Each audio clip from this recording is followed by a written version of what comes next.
c'est sous une pluie d'or qu'elle a été couronnée hier soir. Miss Tahiti a été élue Miss France 2026. Inaou Poko Devez a séduit les 6,5 millions de téléspectateurs et elle est avec nous sur ce plateau. Bonjour et félicitations. Oh, merci beaucoup. Vous allez évidemment nous dire dans un instant ce que vous allez faire de cette année incroyable qui s'offre à vous. Mais avant, on va revivre ce moment précis où votre vie a basculé. Il était minuit 45, très exactement.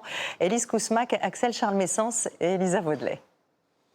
C'est très émouvant. Le voici qui commence. Miss France 2026 est et restera Miss Tahiti. Miss Tahiti. Le règne de Miss France 2026. Sans doute la plus grande aventure de la vie de la Tahitienne, Inaou Poko Devez, sacrée à 23 ans. Mais avant le couronnement, il y a bien sûr 3h30 de spectacle. Rythmé cette année par des voyages dans le temps. Me l'a dit ce matin.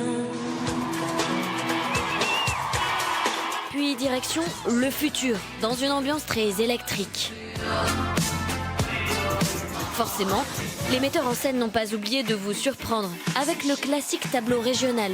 Miss Aquitaine en huître, Miss Languedoc en salin rose, toutes ont tenté de taper dans l'œil du jury et de sa présidente, Michèle Bernier, qui a salué la diversité des profils choisis pour chapeauter le concours cette année. Inaou Poko Devez, Miss France 2026. Une fois l'antenne rendue, quand l'émotion est au plus haut,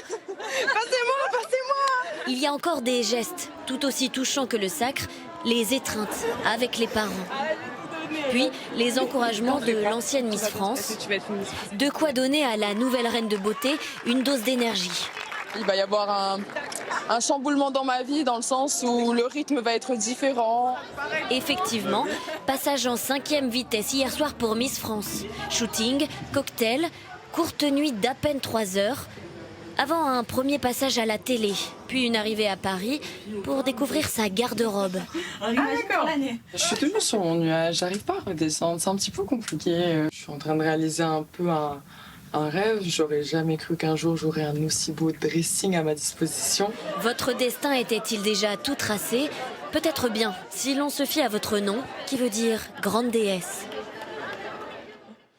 Inaou Poko, justement, revenons sur ce prénom qui vous vient, je crois, de votre maman. Qu'est-ce qu'il signifie exactement, grande déesse? Alors, Inaou Poko, donc c'est composé en 2 parties. Il y a le Hina, qui signifie déesse, ou Poko, à la tête. Donc, on interprète le prénom comme étant soit à la tête des déesses. Vous êtes la chef des déesses, la chef-tête des déesses.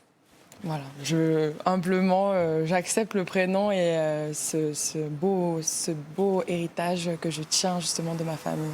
Alors, on imagine le tourbillon que ça a dû être depuis quelques heures, mais on vous a aussi vu très posée, très sereine. C'est une façade ou c'est un caractère que vous avez depuis toujours? C'est une façade en partie, mais c'est surtout que ce soir-là, ça allait au-delà de ma propre personne. C'était toute ma Polynésie que je voulais mettre en lumière.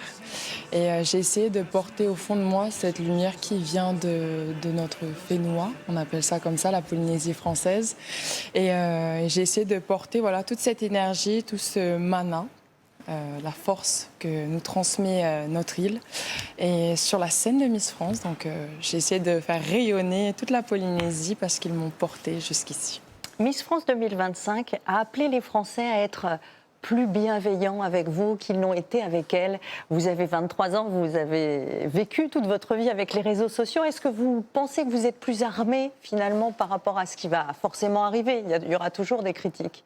Alors effectivement, c'est vrai qu'on est préparé. On est préparé lorsqu'on se lance dans cette aventure à ce qu'on devienne une personnalité publique et qu'on soit exposé justement aux critiques. S'il y a bien une leçon que j'ai apprise durant cette aventure, c'est qu'on ne peut pas plaire à tout le monde.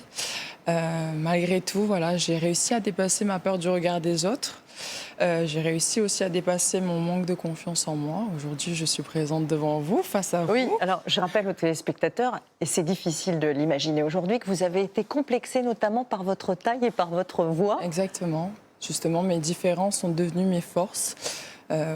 On vous appelait la girafe, j'ai lu ça dans un J'ai pu, article. oui, bien sûr, c'est l'étiquette, c'est très facile de dire à quelqu'un qui est grand de le coller à l'étiquette des girafes. Donc, Sacrée revanche aujourd'hui. c'est ça, sacrée revanche. Mais regardez la girafe où elle est. Alors, vous avez beaucoup évoqué la santé mentale hier. Est-ce que c'est un des messages que vous voulez porter pendant cette année qui s'offre à vous? Vous allez devenir ambassadrice de grands messages. C'est ça. Ben, c'est un des beaux messages que j'aimerais mettre en avant, donner les outils aux personnes qui en ont besoin. Rassurer aussi chaque personne que c'est normal, c'est OK d'être humain, d'avoir ses forces, ses fragilités, ses moments de doute, parce que moi-même, je suis passée par là. Et pour les personnes qui sont justement en train de douter, j'aimerais leur montrer que c'est normal, mais qu'on peut toujours y arriver et il suffit de se donner un bon coup de volonté.